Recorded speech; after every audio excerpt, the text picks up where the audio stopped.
Hey, what's up, everybody? BDO 44 coming at you with another video. All right, so the Lakers lose 114, 120 was the score. The Kings, of course, walk out of Crypto.com Arena with yet another victory, and the Lakers start the season off 2-10. That is the worst start in Laker history. 75 years we're celebrating, and the 75th year just happens to be the worst start that we've ever had. I'm not upset at the players for this game at all. I think this is one of the ones where you're sad because you felt the team deserved to win. For the unit, you know how I often separate my fandom for what I think is good for the unit, what I think is good for the Lakers organization, etc. So like I said in regards to Darvin Ham celebrating the locker room, it's good for the unit, you know what I mean, to stay together. It's good for the unit. Well, this, in regards to the unit, was a bad loss. Not necessarily bad as in, we're mad at you, but bad as in, they had a good game plan. They executed it pretty well. I think they shot the ball well. They managed a three-point shot about as well as any game they've had this season. They out-rebounded the other team. They forced a lot of turnovers.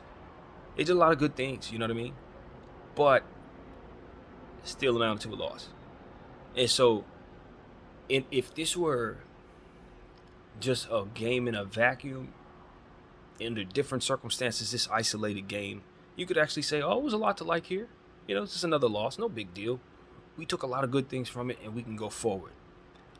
So that is exactly what I think of that particular game. But because it's attached to 10 other losses, and we've only won 2, it makes it much worse than it actually is, based on what it is that we saw.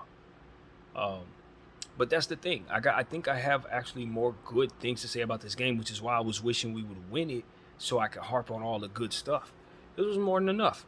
We did win the rebounded total, 41-40, which to me is one of those things where it's like you just give credit to guys like Austin, obviously Anthony crashing the boards, Russell, all the guys that played really crashed the glass for the most part.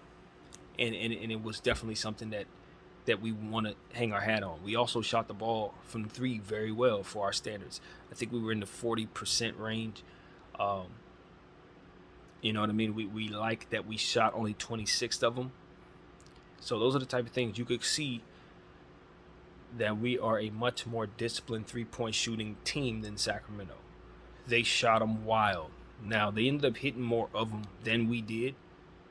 But that's one of those things where it's like they have a bunch of three-point shooters, so they should be able to. But because we're not a good three-point shooting team, and because we had such frustrating woes in that area so early in the season, the dynamic now is that the team is very three-point conscious. So we actually are a very good three-point shooting team based on the shot selection that we're choosing to take now that we've learned them hard lessons. So this is what the dynamic I was hoping would take place. As I was telling you guys when we were starting the season off shooting like that, I was like, we're going to have to bring down our shooting attempts to match the percentages. And if we do that, we're going to become a better three-point shooting team because we're going to select better three-point shots, and we're going to get used to the idea of passing them up, which most teams don't do. They don't pass them up with intent. You know what I mean? Passing them up with the intent, knowing that they're not very good, knowing that looking for 2-point shots ultimately plays to their strength. When we think like that, but we shoot a good percentage, we're a dangerous team. So that's one of those situations where that was the dynamic tonight, and we still didn't win. So it's just frustrating.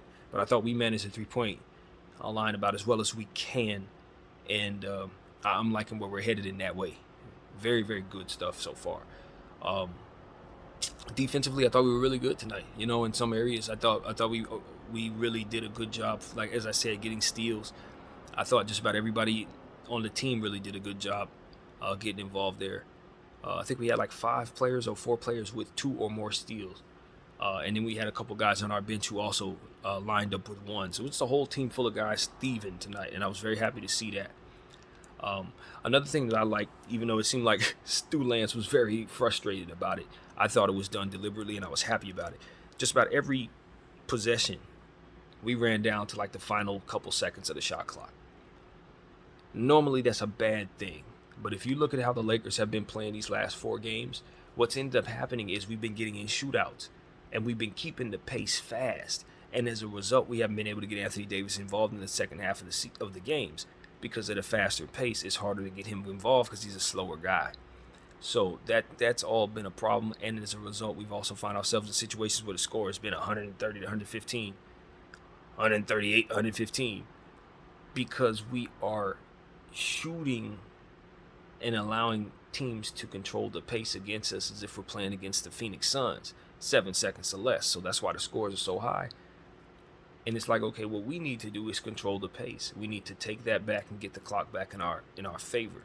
So in holding the ball a lot longer and shooting down the stretch of the shot clock, you end up limiting the other team's possessions, thus keeping the score down.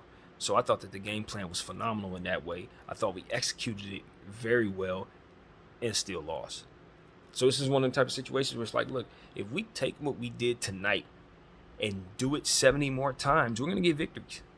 You know what I'm saying? This is not one of those situations where you look at this loss and say, damn it, we did everything wrong. Let's change what we did. Absolutely not.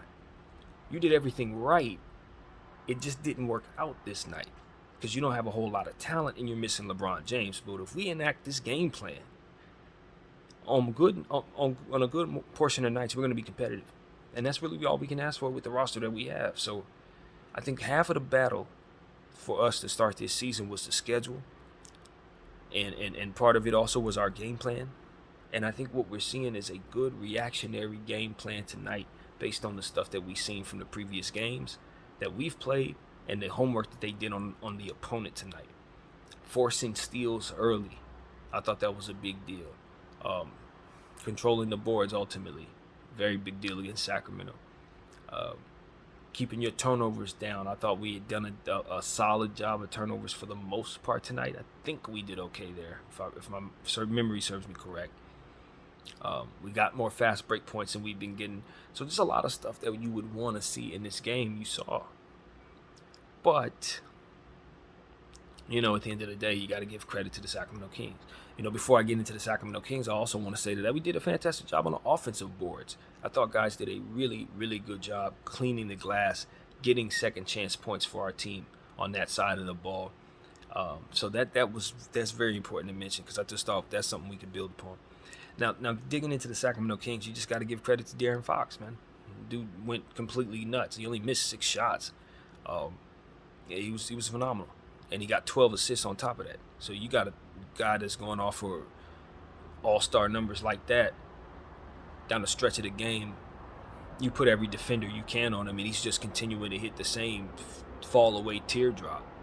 I mean, you're just going to find yourself in a situation where you're going to get an L, man. It ain't deeper than that. The star player played like a star tonight. De'Aaron Fox is a guy that hasn't even reached his prime yet. And he's one of the most hyper-speedy point guards in the game. One of the fastest guys, if not the fastest guy in all of basketball. It's got to be between him and Tyrese Maxey. It's one of them two. And so as I look at him continuing to grow and I see some of the shots he was hitting tonight over our guys, pretty good defense Austin Reeves was putting on him. Pretty good defense guys had on him. But he was just shooting and hitting every shot he was taking. And it just seemed to be the same fall-away teardrop, high arcing splash, mid-range 12-footer that it just kept hitting over and over and over and over and over again. So that's what we saw tonight. You got to give credit to Domantas Sabonis as well, who started off the game real hot. Kevin Huerter, I think he walked away with like 3 steals, did some big things for his team. You know what I mean? But they didn't have a big game out of Malik Monk. He didn't shoot particularly well. Keegan Murray was off tonight. He didn't have a good game at all. And they were still able to do what they need to do to get a victory, which is kind of frustrating. Chimezie Metu had a big game tonight. It's one of those situations where I'd mentioned him a lot. Every time we've played the Kings this year, we've played him like 3 times because of preseason, of course. And I mentioned him in every one of those pre-games, and he never played. Today I didn't mention him. He did play, and he had a big part in what happened tonight. So, I don't know. But the guy's definitely somebody you need to be aware of when we go up against the Kings. And if he's getting playing time, he can do this. So it is what it is, man.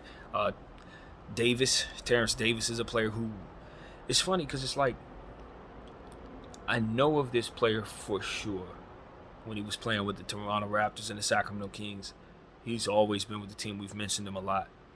But he's one of them dudes where you don't really hear about him too much in the league at all until it's time to play the Lakers. And then he's the best player on the floor every time the matchup is purple and gold. So he's just one of those guys that just loves to play against us, and he had yet another one of the big nights against the Lakers. So that's definitely noteworthy for sure. Um, all in all, man, you just wish the Lakers had a bit more help out there tonight. Obviously, with Bron out, we could have used his production.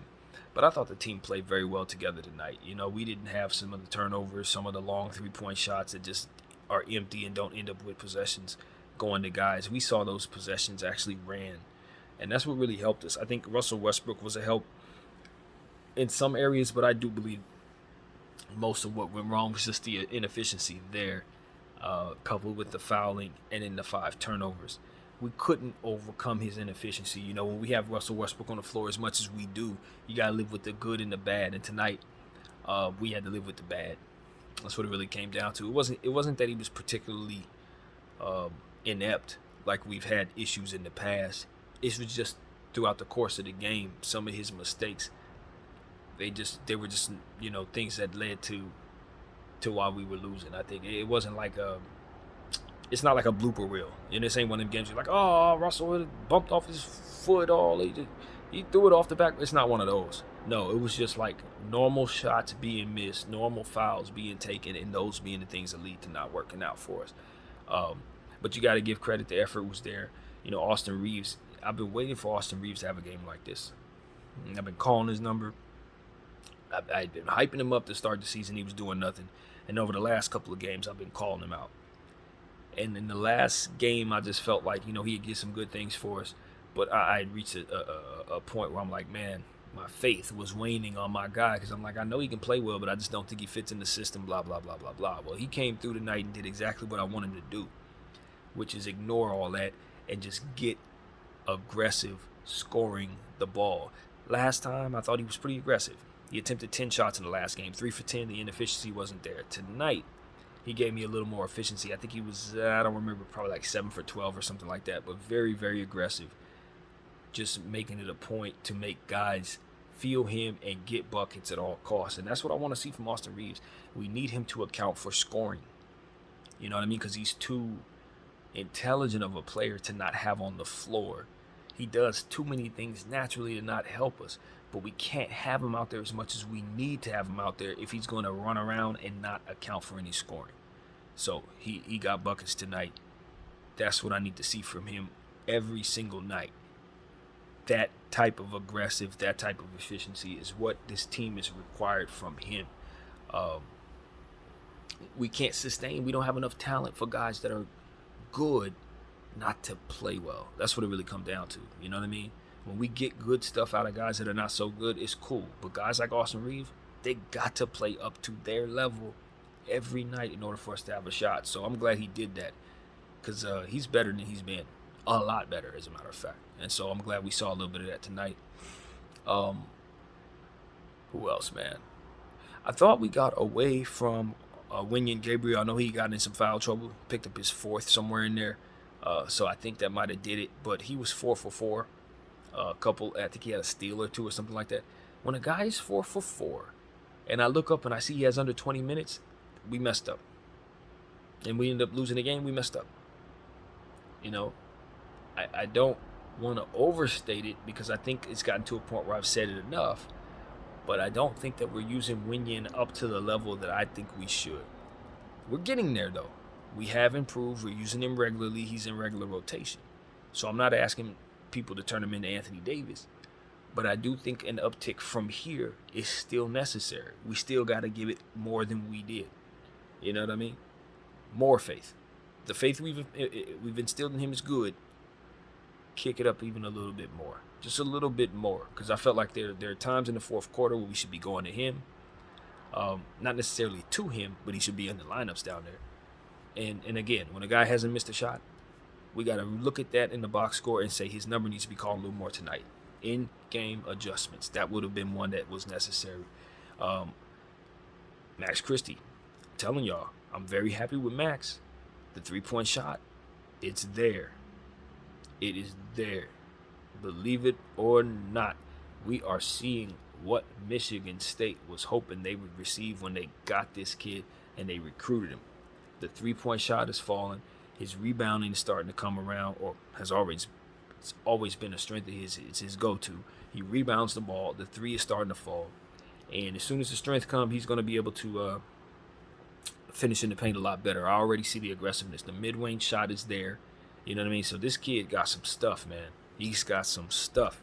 People need to not underestimate this kid just because he was taken in the second round. I see what it's there to see, and the only reason why he fell in the second round, I tell people this, and I'm going to tell people this for the rest of his career. The only reason why he fell to the second round is because he couldn't hit a three in Michigan. And to start his NBA career, he is shooting the three very well for the Lakers. That is all that needs to be said. So I'm very happy with Max Christie. Keep instilling confidence in him. Keep giving him plenty of minutes in practice. If you got to send him to the G League so we can get maximum minutes all the time, make sure that happens. This kid is going to be a part of what we do. Do not trade him. Do not involve him in anything at all. Just keep him. He's dirt cheap.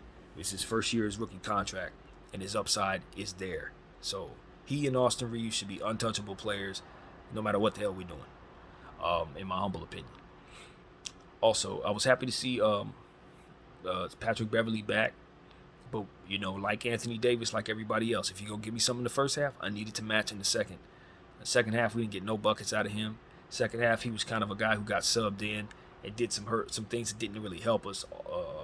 Over the back foul down the stretch of a game, you know, that kind of thing. You're 6'1", bro. You're not going to get an offensive rebound over somebody's back. I don't need you leaping over people's backs. You know what I mean? Or defensive rebound in situations like that. It was an unnecessary foul. And it's the type of thing where I just like, you know, that is where I need Max Christie to be on the floor for that rebound. That's why I need him to be on the floor because he had hit shots, that kind of thing. So it's just like, you know, I get going to vets. I know he can help us defensively, but if he's going to be an offensive liability, just like I said about Austin, it's not really helpful. You know, you can't be running around doing nothing. And that's kind of been an issue we've had with Patrick. So it's not his fault. It's not like he's lacking in aggression. He's just a short guy out there, and he's easy to guard because he's not so fast anymore. You know what I mean? So he can't get off you on the first step. If you're a small guy and you're in the NBA, the one thing that you have to be able to use to your ability is your speed. But if he doesn't have the speed, then it's really a problem. And so that's what we're running into with Patrick Beverley. Defensively, he's always with us. But offensively, he can't get past nobody. He can't be in front of nobody. He can't shoot over nobody. So it's just like you're playing 4-on-5 out there with him. And we got to remedy that. We just have to remedy that. So that's kind of another reason why we lost the game, in my opinion, is that kind of matchup down the stretch of the game. It's like, no, couldn't go to Patrick there. Probably should have went with the taller person. So that's just something I was looking at there. What else? I thought Damian Jones played a really good game with the minutes he was given. And you guys know I love killing Damian Jones. It's one of my favorite things to do this season. But honestly, I thought he did great with the minutes given. And that's all I can ask of him. Come in, do your job. Block a shot here and there, dunk the ball here and there, roll to the paint, set good screens, don't foul.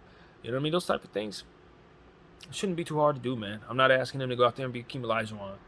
You know, just play very good, disciplined, simple basketball in the short minutes you're given and have a seat. That's literally it. I thought he did a great job with that tonight. No Kendrick Nunn. That's always a good thing. Keep him sitting. That's a good thing. We didn't see Matt Ryan tonight. If you don't need a three, you don't need a number 37. You know, my thing is don't ask him to do too much. Just like Damian Jones, you know. We keep it very simple for our players. Do what you can do. Have a seat. So if we didn't need the 3-point shot, wasn't no need to use him out there. So that's pretty much what I'm okay with. I like the game plan. I thought the game plan was really good. That's what it really came down to. Darvin Ham gets a lot of credit, even though we just couldn't get the victory. We just ran into a De'Aaron Fox that's very confident that we don't have anybody to guard him with. We just don't have the body that can throw on him to effectively get any stops in that situation. You know, whoever you throw on him with our roster is just not enough. It's the God's honest truth. Now, Troy Brown, as aggressive as he's been, 0 for 3 gave me nothing tonight. He was the one guy in the pregame that I said that I was looking at. The person that came to mind first, because I felt like we were going to be out of a lot of guys and he was going to get a lot of shots. Now, Walker ended up playing, which I was very happy about. We'll talk about him in a second. He played good. But Troy Brown can't be taking steps back to this degree. When we have a game where we only lose by 4 and you give me nothing. In these last couple games, you've been shooting like you think you Paul George. I don't like inconsistency from nobody, but not from dudes that have been consistent, not from dudes who have been aggressive. Rather, you know what I'm saying? You've been aggressive. You've been averaging what 8, 9 buckets attempted, and you only attempt 3 shots because you miss all 3 of them. Nah, I'm not rolling. You miss all 3, that means you need to be dunking the ball. That means you get to the line. So I did not like how Troy Brown played the offense tonight at all. And I thought if he would have gave us everything he'd been giving us, we probably would have won. So yeah, I'm not feeling that. You got to give me consistency every night, especially if I'm singing your praises and looking at you as the best signing thus far. You can't have a night where everybody else show up and you don't. Can't have it. So these are the little things, man. You look at Russell's inefficiencies, LeBron's absence, Troy Brown's not really showing up. We couldn't get enough. These are the type of things where it's like, look, everybody has to do their job every night for this bad basketball team to even remotely be competitive. You cannot have guys take nights off. I'm sorry. It's a wicked irony. When you're not very good, you can't make mistakes. If you're not very good, you're prone to make mistakes. It just is what it is. It's what makes a bad team bad. And that's exactly what we are. It is what it is. Even when you do things right, you don't have enough. Even when you manage your 3-point shot to the point where you know you did it the right way, guess what? You still didn't hit enough. And if you look at the box score, that is what's there to see. The Lakers shot the 3-point ball very well. The Kings shot the 3-point ball very poorly. But because the Kings hit more threes, it resulted in them winning the game. Literally that simple. If you look at the field goal percentages, the disparity wasn't that serious. You look at the free throws, not that serious. Turnovers, rebounds, we won the rebound total. We think we won the turnover total. We won all kinds of stuff. But at the end of the day, we didn't hit enough shots. And that's just a talent issue, man. Those are guys doing things the right way, but just not being talented enough to overcome what's in what's in front of them. It's that simple. You know what I'm saying? And that's why I look at a guy like Troy Brown and say, you're 0 for 3, harmful tonight. It's harmful because everybody else can't afford for you to have a 0 for 3. You know, Russell Westbrook's 5 turnovers, harmful tonight. Why? Because this team can't afford for you to miss and have that many possessions thrown away. You know, it's like these things are not problems if you're anywhere else, because you got the other help around you to make up for it. But when you don't have that help, everything you do has to be accounted for. Everything you do is going to lead to victories and failure. So everyone must play well. We talked about Lonnie Walker. I thought he was aggressive tonight, slashing at the bucket with a whole lot of grace. Did some good things, but he ended up a minus 13. I'm not really sure how that equated, but I know he's fresh off the wrist injury. I thought he looked pretty good out there, you know, scoring the ball. And I thought that the pace was better with him and Russell Westbrook out there. It was energy that we were missing with him not being available. So I was very pleased that his energy was back out there to help our team, just in general. You know, that's something that I definitely want to say. We just are a lot better of a team out there when we can go to him and then switch off to Austin Reeves and then switch off to Max Christie. Because what it ultimately does is keep us from having to play Kendrick Nunn. I kid you not. I hate to be a mean guy like that, but it is just the truth, man. So that's what it is, man. Hopefully Schroeder and TB can be back soon. We got the Nets coming up next. I don't know if Brown will be playing, likely not. That's going to be on Sunday around 6:30 here in LA. Kyrie Irving will be in the building since his suspension was lifted. He'll be ready to go as far as I can tell. So this is a Nets team that's been playing well lately. And I don't doubt that they're better than us right now with Cam Thomas and Kyrie Irving and Kevin Durant playing crazy great, of course. And, of course, Claxton coming in playing close to all-star basketball as well. It's a Nets team that's going to be coming in probably ready to beat us just like this team did. They're better than Sacramento, I think, or close to as good as Sac. Are they as good as Sac? Yeah, I'd say they're about as good as Sac. They're about, them and Sac probably the same right now. terms of what you expect to see from him. So, yeah, worst Laker team ever, man. This ain't no fluke. This is exactly who they are. You build around Anthony Davis and LeBron James, and Russell Westbrook's thrown in there for good measure. This is what you're going to get, man. This is what you're going to get. A team that played really, really hard, did things really, really right, still really, really lost. You lean on three bodies. You pour all of your money, all of your cap space into three human beings when it's a 15-man roster. And this is what you get. So I'm not mad at nobody, man. I thought everybody did the best they could. You know, shout out to Austin Reeves for just completely going after the buckets after having some struggle games. 4 for 4. I see you winning, even if everybody else seems to be blind. BDF 44 is not blind. I know exactly what you can do, brother. I'm a believer. Max Christie, love what you're doing, young fella. Keep at it. Keep your confidence high. And that kind of stuff, man. You know, I'm not upset at all. I was actually very pleased. I really wanted my team to win this game for the betterment of those guys. Because it's the type of game where you lose, you're just like, what else can I do? What do I need to do to win? You sit up there, you pull your hair out. You're like, I did it all right. Why can't I win? And I know that's probably what Darvin Ham is thinking, but I would just tell him, all you can do is look at this game and say, if you would have played this game 10 times, 8 times you would have won. Because you did everything right. That's the truth. So we just need to do this again. Every game's different. You got to match up for the next matchup, and it's totally different. So, obviously what it takes to beat the Nets is going to be a different thing. But you just have to do the same due diligence you did in this game and apply it to the next one.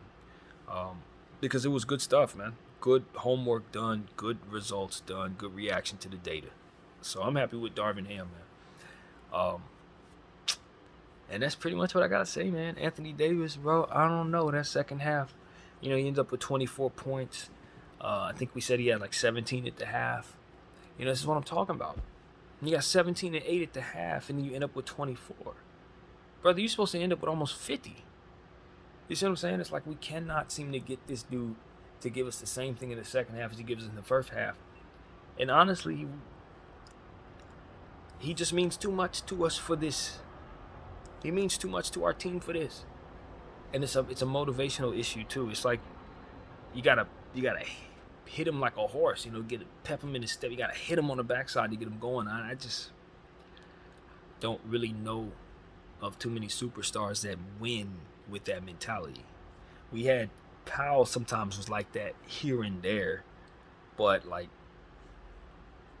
with Anthony it's a bit different. With Anthony it's just like, it's like, damn, bro, get back down court. You still lugging back there, and then when he gets hurt, it's like it's in his head.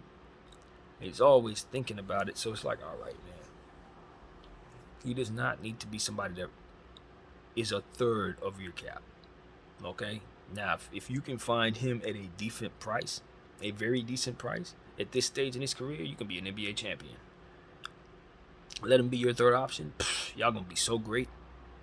But the way that we're constructed, how we're leaning on him, this is not how it's supposed to be done with this guy. Not with that guy. No. And I just wish that our team and our front office and our owner would just kind of just accept that and do what needs to be done now. Maybe it's already being done. But we need to trade the dude. We need to do that. This is tired. We can't be 2-10 and then have this much salary wrapped up in 3 players. If those 3 players can't get you what you need, then you got to move those players, man. I don't believe this is as difficult as the Los Angeles Lakers are making it for themselves. It's not. The affinity for players and having a heart for people and all that stuff, it really is a wonderful thing if it's pointed in the right direction. But you got to allow people to succeed when you have them. It ain't enough to just have a heart for them and then they sit there and lose with you. That's not love. Hey, Anthony, we really appreciate you, brother. Sit here and lose with us. And we can sit here and suck together. Aren't you happy? Don't you feel loved? No, you don't feel loved. Send that man to Chicago.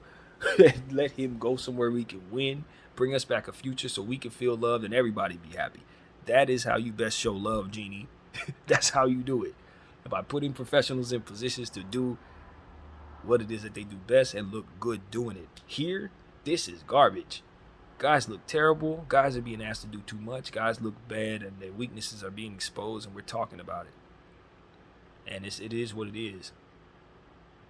So I just want us to acknowledge that and then do what we need to do to undo it. And I think you'll have a happy Laker fan base. You know, we're going to enjoy life without LeBron James. I promise you we will. A lot of people don't think that that's possible, but I know of a world where LeBron is somewhere else and we're still very happy. I just want people to think about that because I know it's hard for us to fathom it. Because the genie doesn't believe in this world for some reason. But I do. I really, really do. And with everything that's happened over the last 3 weeks, I've never been more ready for that to begin, to be honest with you. It's just time to move on. And I don't want to wait for him to leave us to go play with his kid and all that, especially when he's starting to decline before that happens. I can make that move before he does. Feel good about it, too. Really good. Because it ain't about just, oh, we got this great player. He's a great player, but it comes with a lot of bad, man. Real bad. Because he demands things that ultimately make you bad just inherently. And so if he would just not do nothing and just like be at a decent price so we can build around him, we'd have championships from here to Texas. But he won't let you do it. I'm tired of it. And I think the rest of Laker Nation is showing you that we're not happy with losing. So let's end this honeymoon. Let's end this. I'd have traded him last year. Honestly, I'd have did it already. Y'all know that. I made no secret about that. I'd have broke this thing up already. I would have did it already. You know what I mean? I'd have did it after we had that Dennis Schroeder, situation with Montrezl Harrell. That would have been the end for me. I'd have blew it up then. But that's just me, man. Would have been right for doing it too. We got more for those guys than we're probably gonna get now. But anyway, it is what it is, man. Another loss for the Los Angeles Lakers, man. We put the loss in Los Angeles, boy. I tell you, we're really living up to that name. I hear that they didn't protest today. It was only like a couple people showed up for the protest. Y'all should have showed up. That's where I'm at with it. Y'all should have showed up. That's how bad this has gotten, man. I don't even know what to say anymore. Like, I'm pleased with the team. That's how sad it is. I'm pleased with the team, and I'm still talking about how we lost. I should let you know right there what's up. We've gotten a lot better, and it's still amounting to nothing. And I look up at these superstars, and they hobbling. They sitting every other game, and they complaining about how they don't have enough. Why do I want to hear that as a fan when you ain't even playing against the Sacramento Kings? Why do I want to hear that? Trade for Bradley Beal. No. You want to play with Bradley Beal, we can send you there. We send you to Washington just like we sent Kyle Kuzma to Washington. You can go over there and wear pink with them. Enough. Stop mortgaging our future for these guys. They ain't worth it. BDF 44. Thank you all for watching. I'm out.